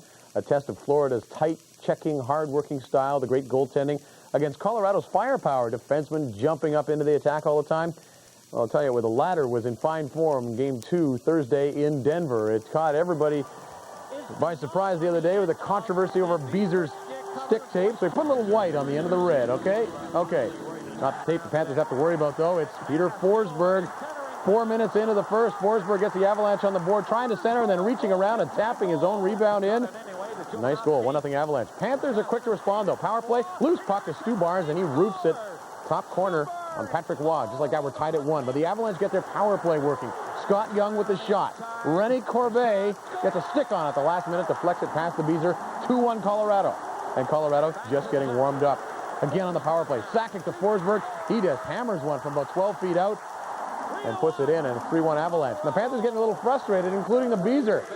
After Corbeil struggles here with Jovanovski, and Beesbrook gives him a hook as he goes around the net. Beezer got a penalty for that. So the Avalanche back on the power play, and Sakic again at the point, cranking it up. Deflection off the glass, and a kind bounce, and Forsberg bats it in out of the air. 4-1 Avalanche, and that's the hat trick for Forsberg. And there's the hat on the ice. They know what to do in Denver, sure. The Beezer doesn't come out for the second period. He's replaced by Mark Fitzpatrick. The Avalanche go right at him. 4 minutes in, Corbeil will let one go. Hits the stick of the defenseman, I think. Goes to the top corner, fools Fitzpatrick. 5-1 Colorado. Then 31 seconds later, after a scramble, Gusarov will get it out to Kamensky in the slot, and he will rip one into the top corner right there past Fitzpatrick. It's 6-1 Colorado, second period. No way is Florida going to survive this Avalanche. Later, score 7-1. Panthers still dishing it out. Mike Huff with the elbow to Forsberg's face there. No call. After the second period ends, Crawford letting the refs know they missed a call out there. Third period, things getting even more ugly. Kamensky and Jovanovski go at it behind the net, exchange glove punches, and then a bit of a melee breaks loose. Lasician comes in there. That draws a crowd. Jovanovski gets a penalty, comes out of the penalty box, and Warren Reichel wants to take him on. This one's a little more fair, and score this one a draw. Late third period, Joe Sakic still looking for his first goal of the series. Got 4 assists in this game already. Breaks in alone, goes to the backhand, score. No! Fitzpatrick with a huge glove save, a beauty. But this game was over long ago. 8-1 Colorado. Merci Quebec for the Colorado Avalanche. That's right, and 8-1 the final. Kind of how weird to see that in a playoff hockey game. Peter Forsberg, 3 goals, all in the first period. Joe Sakic, 3 assists in the first period. The Beezer, not a great night. Gave up 4 goals on 11 shots in the first period. Did not come out for the second and third. And TSN's Teresa Hergert is in Denver and sent us this report after the game. Going into Game 2, the Colorado Avalanche said the key for them would be to get off to a fast start. But what a flurry it was, led by a one-man Avalanche named Peter Forsberg. In a way, it's just a new game down there, and you can't really go out and think you're good, though. You got to work hard every period and every shift against those guys to get a goal. He's such an unselfish player, and I think that oftentimes with a player like that, they think that shooting's cheating. And I think he's probably one of those players that would rather make a pretty play and feed somebody else for the goal than score himself. We've got a number of guys that can step up every night, and you need that in the playoffs if you're going to win. Obviously, you know what Peter can do, and he did it tonight. And Rene and John Clem had big games for us, and it's just been a solid team effort throughout the playoffs. For the Florida Panthers, it was not a night to remember. Captain Brian Skrudland said they were embarrassed and disappointed. We just keep saying it's going to happen, it's going to happen. Well, Chiefers, Creepers, 8-1. I mean, good Lord, we need a converted touchdown, for God's sake, to be in this one. I think that, we were fully embarrassed, and, we're just going to have to look at ourselves, and you can only look as far as yourself. You said after game one that the one thing that you had to eliminate was the quick burst of goals. Guess we didn't eliminate that, did we? Got to work a little more on that, I guess. I think I'll spend the flight home on that tonight, those quick bursts. Because they were quick, real quick bursts. So the Panthers return home to Florida, trailing Colorado 2-0 in this series. But you have to remember that this is a team that has come back before. They trailed Philadelphia 2-1 and Pittsburgh 3-2 before coming back to take those series. But the way that the Avalanche are playing right now, the Panthers know it's going to be a very long and tough road. And you just have to wonder whether or not this might turn out to be a very short series. Reporting from the 1996 Stanley Cup Final, I'm Teresa Hergert for TSN in Denver, Colorado. All right, Teresa, still with hockey news. A lot of people in Vancouver surprised this week. Harold Letterman and Larry Merchant. I'm Jim Lampley saying so long from Madison Square Garden in New York.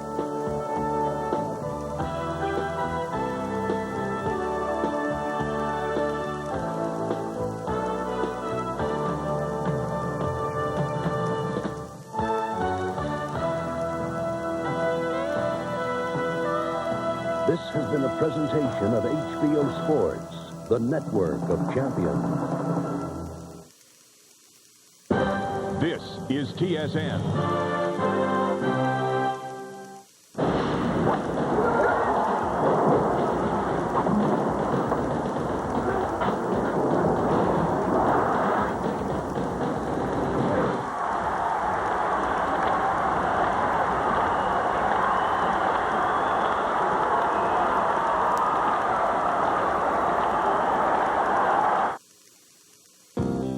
From Ottawa, Ontario, this is TSN, Coast to Coast.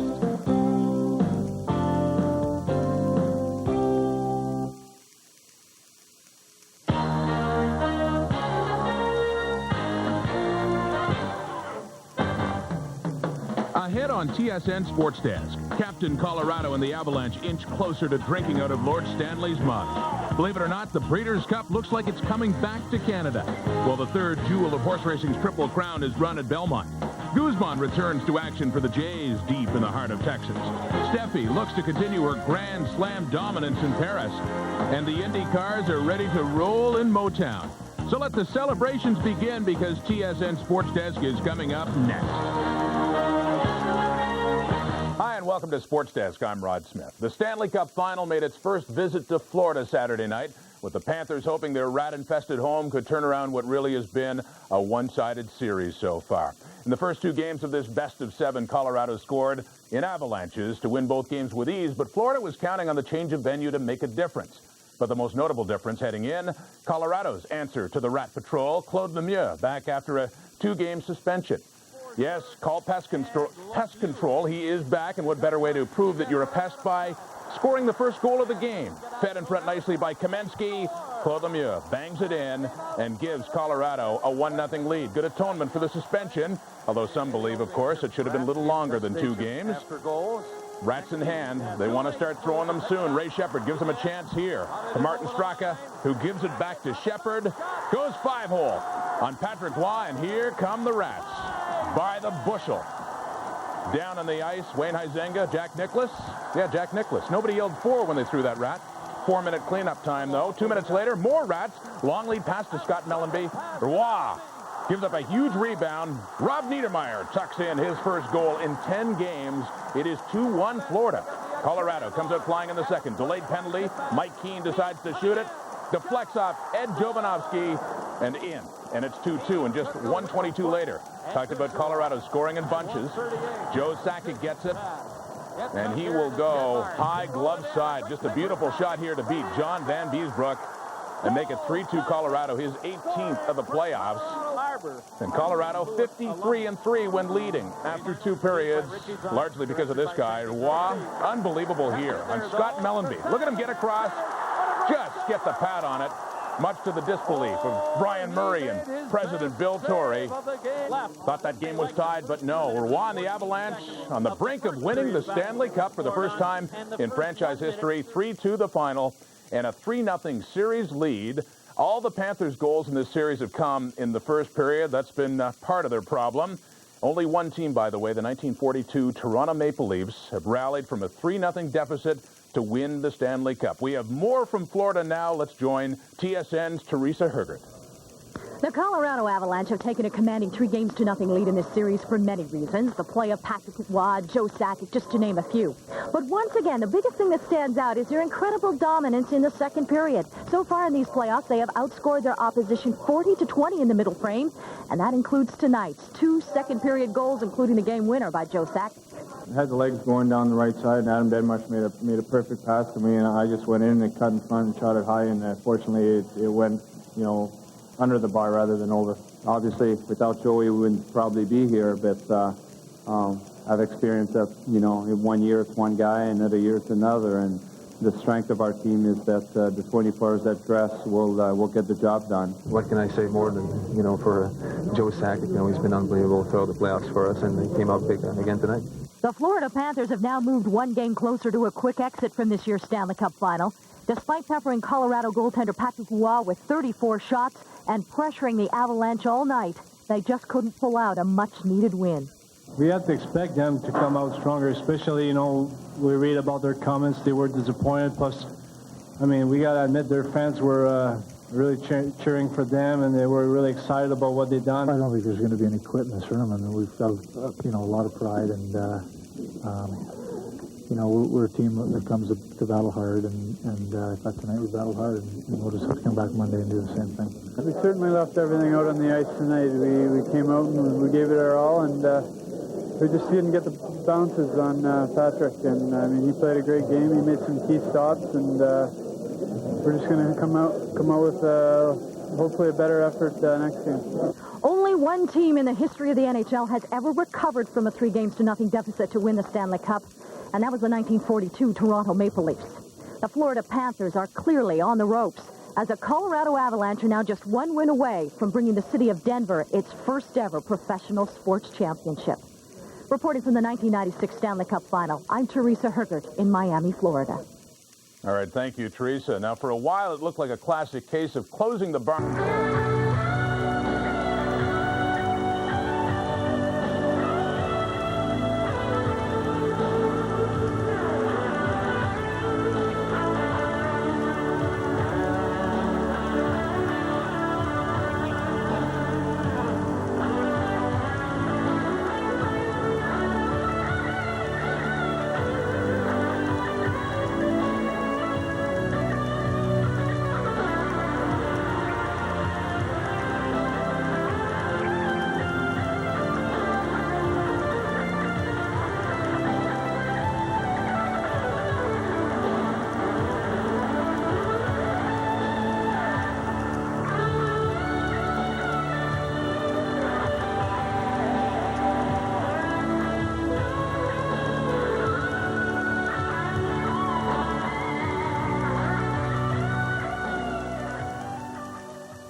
This is TSN.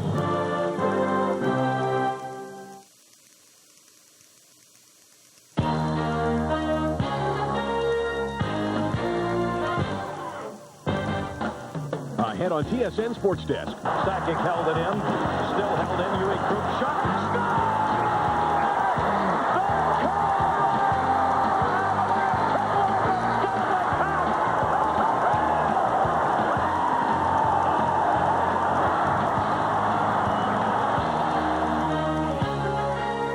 Hi, everybody. Welcome to our show. I'm Michael Landsberg. Many of us in Canada believe that hockey is the greatest team game around. Many Americans who watched Monday's Game 4 may begin to understand our love for the game. What a game in Miami. What a game. Avalanche trying to win the Cup. Panthers simply trying to stay alive for another day. This was really something special. Let's take you back to way back before the game, and there's a look at Van Beesbroek. A key reason why they're there, but his goals against in the final series, 2 goals higher than in the first 3 rounds. Even with half a stick, though, he shows that he's right on his game. Van Beesbroek with the save, no score after 1. Panther fans would love to be able to use these, but Florida has yet to beat Patrick Waugh in the second or third period in this series. Mike Huff with a chance. He's got him down, but Waugh reaches up and maybe forces Huff to put it over the net.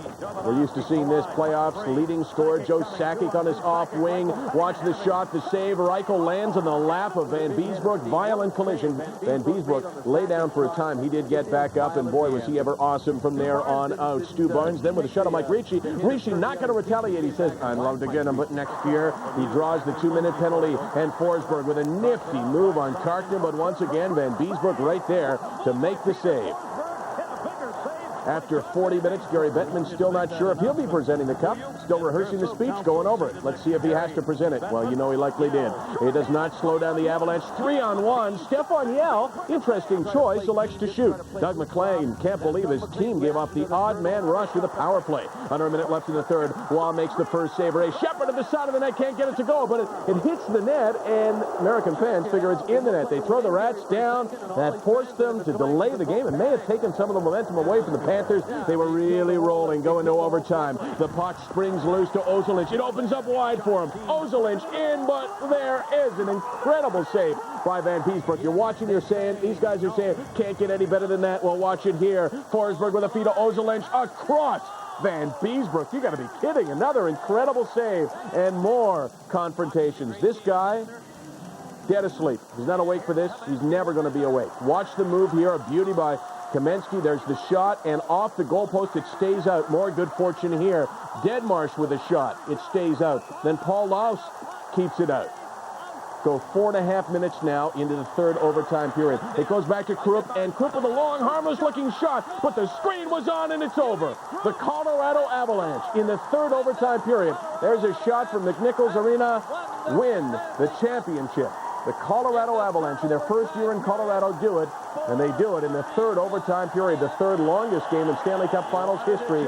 1:04:31. Joe Sakic hoisting that trophy, plus the Conn Smythe as the most valuable player, and there is the photo of the champions. The Colorado Avalanche win the Stanley Cup, and they do it in an incredible game. They played through 2+ overtime periods. Krupp wins it. Keep in mind that he was injured for most of this year with a torn ACL, but he came back to be the hero. Waugh with 63 saves, and let's get tons more from our Teresa Hergert in Florida. What an incredible end to the 1996 Stanley Cup Final, with Uwe Krupp scoring the triple overtime winner and Avalanche goaltender Patrick Roy keeping the Panthers off the score sheet since the first period of Game 3. But for Avalanche captain Joe Sakic, his first Stanley Cup win was especially sweet because he was named the MVP of the playoffs and awarded the Conn Smythe Trophy. Obviously, 8 years ago when I broke into this league, in Quebec, they decided to rebuild and start from scratch, and we did that. And you know, right now, it's just a great feeling. A strong case could have been made for Patrick Roy to be named MVP. He only allowed the Panthers 4 goals on an incredible 151 shots in this series, and has now increased his Stanley Cup final winning streak to 8 games. They were all tough games. I mean, we had to work hard and we had to play well to get by that team. It's a team that really worked hard. I mean, there's only one game that was not really close, but the rest, they were really close games. You dream about it all the time, and it's you know, it's that type of stuff where you say, this is what it's all about. We're all playing hockey to be in that situation. We're confident in our ability. We're confident in everyone in this team. We knew we had to battle. It's a tough, you know. Oh yeah, give me some of that, baby. There's no fitting way to lose a championship, but for the Panthers, I mean, how can you help but be impressed with the way that they battle and compete? And There's so many character guys in that room. I played with Huff and Lowry for a lot of years. They're good friends of mine, and I'm just so proud of them and their accomplishments this year. And they should be very proud, the whole entire team, of what they've accomplished. They were champions themselves.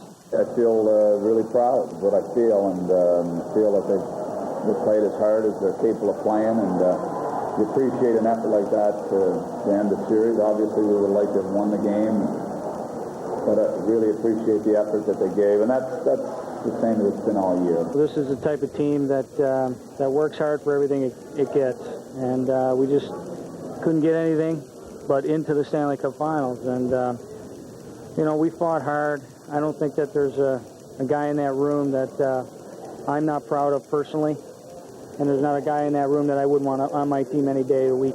As Denver gets ready to celebrate its first professional sports championship, you just know that there's another group of people out there relishing the win, and that's the people of Quebec City.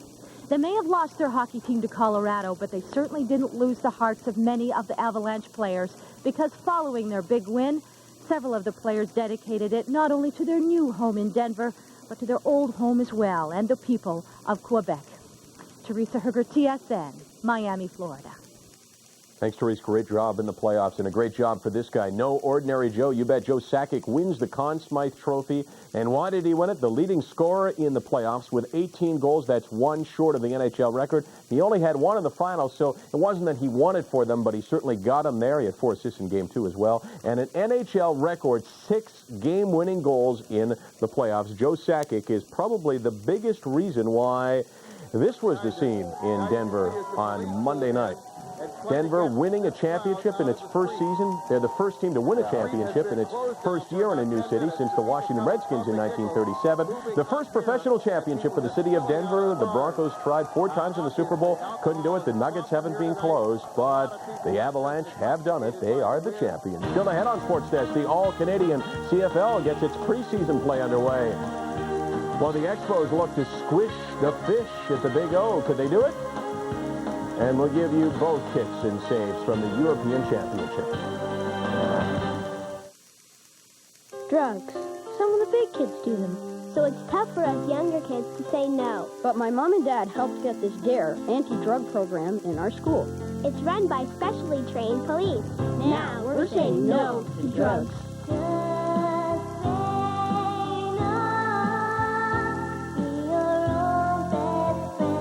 Get DARE in your kid's school, too, by visiting Country Style Donuts. Purchase the DARE Bear and show you care. Proceeds go to DARE in your community. If you want full office suite power at a word processor price, look no further than Corel Word Perfect Suite. Corel Word Perfect Suite includes an exceptionally intelligent word processor, an award-winning spreadsheet, amazing presentation graphics, plus business graphics and utilities, hundreds of fonts and thousands of clip art images. Corel Word Perfect Suite delivers office suite power at a word processor price. Sports Desk brought to you by Subway, the place where fresh is the taste.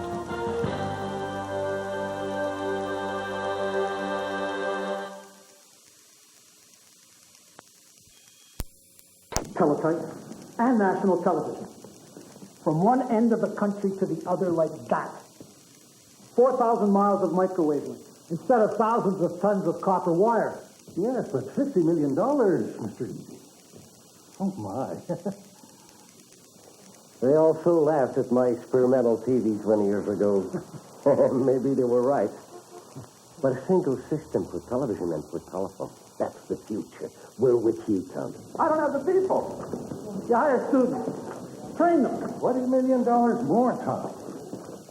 Maybe 10? Here. You need a cable car to get all that up there. Cable car? That's great. We'll build a cable car. In just 3 years, Tommy, he would complete the longest microwave network in the world. Hello, this is Montreal. How may I help you? One moment, sir. We'll transfer you to Vancouver. This is TSN. Hi, everybody. I'm Lisa Bose. Join me for all your sports news and highlights from Southern Alberta right here on TSN, Coast to Coast.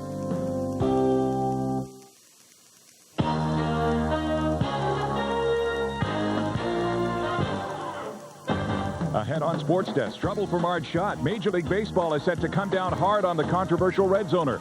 The Colorado Avalanche return home with the hardware. We'll recap last night's thriller and examine Florida's amazing ride. The Bulls head coach Phil Jackson may take a one-year hiatus, while prospect Marcus Camby is confident he'll go first or second in the NBA draft.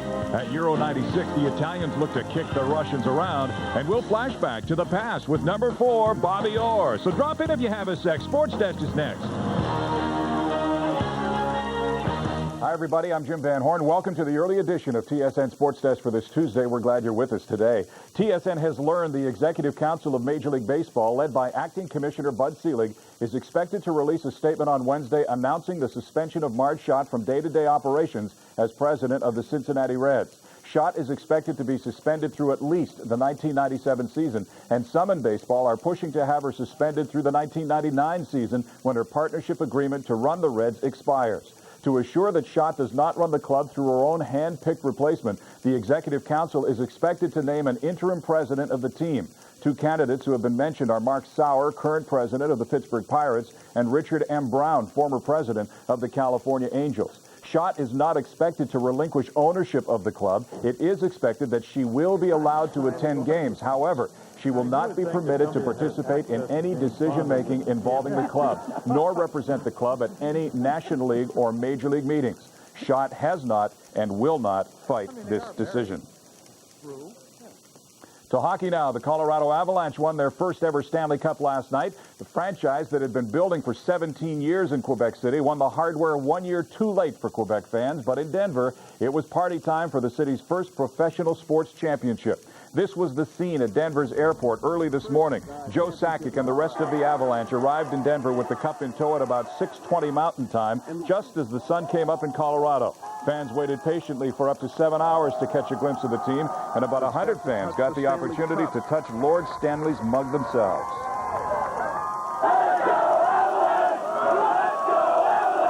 Get ugly. The celebration got ugly in downtown Denver last night, however. Fans decided to get a little rowdy upon hearing that the Avalanche had finally delivered the city a championship that had long eluded them with the Broncos. When the partying got out of hand, police were finally called on the scene, and after a lengthy standoff and repeated warnings, they released the tear gas on the crowd. No one was hurt, but 13 people were arrested. There is no word on the amount of damage done to Denver's downtown city core. Also last night, hockey fans in Quebec City celebrated the Avalanche Cup win. Fans who rooted for the Nordiques showed their appreciation for their former team's achievements by piling out onto the streets. So far, there's no word on whether the Avalanche will bring the cup back to Quebec City for a visit. And Denver officials announced today the city will pay tribute to their Stanley Cup champions with a parade tomorrow. The parade, of course, was made possible by the victory last night in Miami. The Cinderella Panthers had their rat bag fans saw their season to come to a close following an emotionally draining, hard-fought overtime loss. Teresa Herget reports from South Florida. Miami Arena is quiet right now, but if you think back right to the beginning of the season, who would have ever thought that the Stanley Cup final would be played in this building with the palm trees swaying out the front door and the beach just down the road? And who would have ever thought that Game 4 of the final would be the third longest in NHL history? And who would have believed the acrobatic displays from both teams' goaltenders, who stopped a total of 118 shots in Game 4 between them?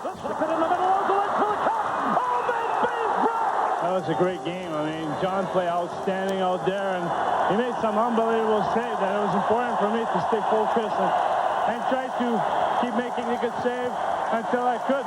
It was an epic game. I think that, Colorado obviously showed that they didn't want to go back home to play Game 5, but it seemed like we played 4, 5, and 6 right here in one game. And what can I tell you? I'm exhausted. I'm disappointed, but in the same breath, I'm proud of our accomplishment. Triple overtime, 104 minutes and 31 seconds of playing time. This game was a classic, with Uwe Krupp finally scoring the winning goal just over 5 hours after the game had begun. Yeah, we're sitting in the dressing room saying, this is going to be an ugly one, guys. It's not going to be a pretty tic-tac-toe play, and my shot was certainly nothing special. It was just a shot that went through, and with our guys in front of the net taking his vision, it's just found its way through. Well, we said it in here. It was like road hockey. The lights were on. Our mums were yelling. We were going to get in trouble, so we might as well end it now. And, Krupe, great play. I mean, can't say enough about the big dog. I mean, I'm going to have to remember him for the rest of my life now. The Florida Panthers, with their playoff lives on the line, tried everything in their arsenal to score on Patrick Roy, but he turned away their franchise record 63 shots. In fact, Roy had kept the Panthers off the scoreboard for an incredible 153 minutes and 12 seconds. But while Roy turned in an MVP performance, it was Avalanche captain Joe Sakic who won the Conn Smythe Trophy as he led the Avalanche to their first Stanley Cup championship with 18 goals and 16 assists in the playoffs. Obviously, 8 years ago when I broke into this league, in Quebec, they decided to rebuild and start from scratch, and we did that. And right now, it's just a great feeling just to be with this organization for that long, being there at the bottom and worked our way to now the top. It's just the ultimate feeling. For the Florida Panthers, it was an incredible run. After the game, although they were bitterly disappointed, they were happy they had gotten to the final, a tremendous achievement for a third-year franchise. Hopefully there's finer hours out there left, but to get to this point was a first for me, and it was a first for the fans. And I think that, sharing that in common was special to me. This year's Stanley Cup final will be remembered for many things. Of course, its thrilling conclusion, Colorado becoming the first team to win the Stanley Cup in the first year of its existence. And, of course, this year's final will be always remembered for these annoying little rubber squeaky rats. So the people of Florida may not be taking home the Stanley Cup this year, but they can certainly take home a piece of history. All of this ice has been scraped up. It's going to be shipped off to California and melted down, with the water being placed back into some commemorative see-through pucks. They'll be sold with all the proceeds going to children's charities. So, hey, it's not the Stanley Cup, but for the people of Florida, it's definitely a part of Panthers history. Teresa Herger, TSN, Miami, Florida. The Panthers will have their postseason rally tomorrow at the Miami Arena. Players, coaches, and dignitaries will all take part. No word if any rats will be invited at all. Meanwhile, the Calgary Flames have signed Sandy McCarthy to a new 3-year deal. No terms released. McCarthy scored 9 goals and 16 points for the Flames last year, but he led the team in penalty minutes with 173. And Flames assistant Don Hay is getting closer to the head job in Phoenix. Flames general manager Al Coates had discussions with the Coyotes today. The only thing to be worked out is compensation. Still to come on... I'm really happy, and I think overall we deserve the win because of our consistent performances throughout the tournament.